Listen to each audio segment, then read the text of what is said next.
کتنے خوش نصیب لوگ ہیں جن کے دن کا آغاز نماز فجر سے ہوتا ہے، اور سونے سے پہلے بھی وہ سجدہ ریز ہو کے اللہ کی نعمتوں کا شکرانہ ادا کرتے ہیں، اور جو دن خیریت سے گزرا اور عافیت کی گود میں نیند لینے کے لیے بڑھ رہے ہیں، تو وہ شکرانے کا سجدہ کر رہے ہیں کہ مالک تیری توفیق سے مجھے خیریت سے یہ دن گزارنا نصیب ہوا۔ ہمارے بزرگ فرمایا کرتے تھے سونے سے پہلے 5 انگلیاں بھی گن لیا کرو، 5 نمازیں بھی گن لیا کرو۔ اگر 5 نمازیں پوری ہیں تو اللہ کا شکر ادا کیا کرو کہ تمہیں توفیق اس نے عطا کی۔ اللہ اکبر۔ حضور علیہ السلام نے کچھ لوگوں کو دیکھا معراج کی شب کہ ان کے سر پتھروں سے کوٹے جا رہے ہیں، کچلے جانے کے بعد پھر دوبارہ سر صحیح کر دیے جاتے ہیں، پھر پتھروں سے ان کے سر کوٹے جاتے ہیں، ریزہ ریزہ ہو جاتے ہیں، پھر دوبارہ ان کے سر صحیح کر دیے جاتے ہیں۔ جبریل امین نے کہا حضور یہ آپ کی امت کے وہ لوگ ہیں جو نماز میں کاہلی کیا کرتے تھے، نماز میں سستی کیا کرتے، نماز پر بوجھ تھا کہ یہ وقت ہو گیا ہے اب پڑھنی پڑے گی، دیر کرتے رہتے، پہلے پڑھنا نہیں چاہتے تھے، اگر پڑھنی پڑھ بھی جاتی تو پھر نماز کی وجہ سے ان کے سر بوجھل رہتے تھے۔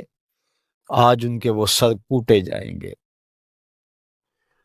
نوجوانوں بالخصوص میں آپ سے مخاطب ہوں، ماں باپ کو زور نہ لگانا پڑے، آپ کی منتیں نہ کرنی پڑیں، آپ کے ترلے نہ کرنے پڑیں، آپ کو جھڑکنا نہ پڑے، جب حیا علی الصلاح کی آواز آئے تم بستر سے چھلانگ لگا کے اٹھ جاؤ کہ میرے رب کا بلاوا ہے میرے نام۔ میسج ہے۔ طلباء سے کہوں گا کہ استاد کو بیدار نہ کرنا پڑے تمہیں، جب اذان کی صدا آئے تو خود اٹھ کر کے مصلی پہ آ کے بیٹھ جاؤ کہ میرے رب کا بلاوا میرے نام آیا ہے۔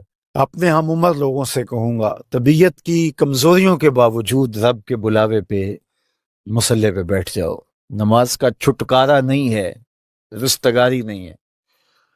زکوٰۃ نصاب پہ واجب ہوتی ہے، حج استطاعت پہ واجب ہوتا ہے، روزہ صحت کے ساتھ مشروط ہے، اگر شیخ فانی ہے یا ایسی بیماری ہے روزہ نہیں رکھ سکتا فدیہ دے دے۔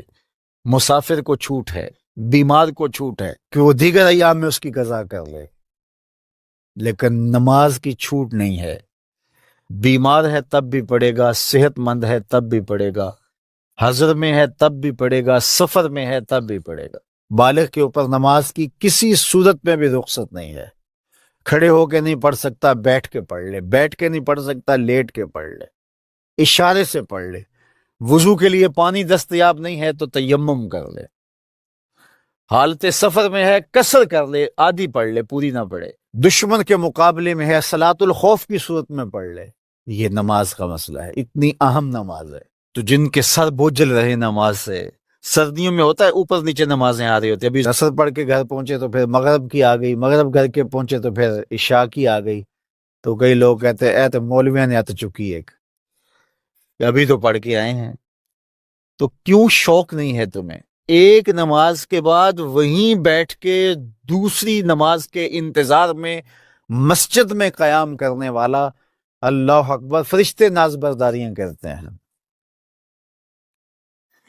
مسجد میں صحابہ بیٹھ جاتے ہیں، ایک نماز پڑھی اب دوسری پڑھ کے جائیں گے، دوسری پڑھی تو اب تیسری پڑھ کے جائیں گے، اور جب نماز کا وقت آتا تو وہ انتظار کرتے کہ ابھی تک اذان نہیں ہوئی۔ اور حضور جب حضرت بلال حبشی رضی اللہ تعالی عنہ کو اذان کے لیے کہتے تو کہتے ارحنا یا بلال، بلال اٹھو ہمارے دل کو راحت پہنچاؤ۔